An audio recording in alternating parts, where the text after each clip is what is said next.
years old pa lang si Atasha ay pangarap niya ng mag-artista. Tinapos muna niya ang pag-aaral sa United Kingdom, saka siya sumabak sa showbiz. Buong-buo ang suporta na ibinigay kay Atasha Mulak ng pamilya nito sa recording niya noong nakaraang buwan. Para sa Pasuyo, ang debut single niya na nakatakdang i-release sa October 25, 2023. Sinamahan si Atasha sa recording studio ng kanyang mga magulang na sina Aga Mulak at Sherdin Gonzalez, lola na si LB Gonzalez, pati na ang yaya niyang sinaksiyan ang isa sa mga milestone sa buhay ng 21-year-old singer TV host. May mga nakarinig na sa kabuuan ng Pasuyo at pumilip sila sa magandang boses ni Atasha.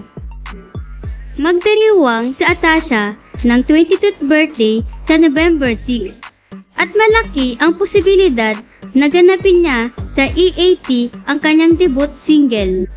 Matatandaan na opisyal na pinakilala si Atasha bilang contract star ng Viva Artist Agency noong June 2023. Mula noon, pinaghandaan niya na ang recording para sa unang kanta.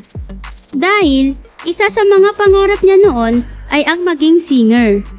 Nagkaroon si Atasha ng voice lessons bago siya sumabak sa recording ng Pasuyo. At malaki ang naitulong ng partisipasyon niya sa AAT bilang co-host dahil nakilala siya ng masa at nadagdagan ang kanyang supporters. Gustong-gusto si Atasha ng mga kasama niya sa AAT dahil sa kanyang likas na kabaitan at mahusay na pakikisama.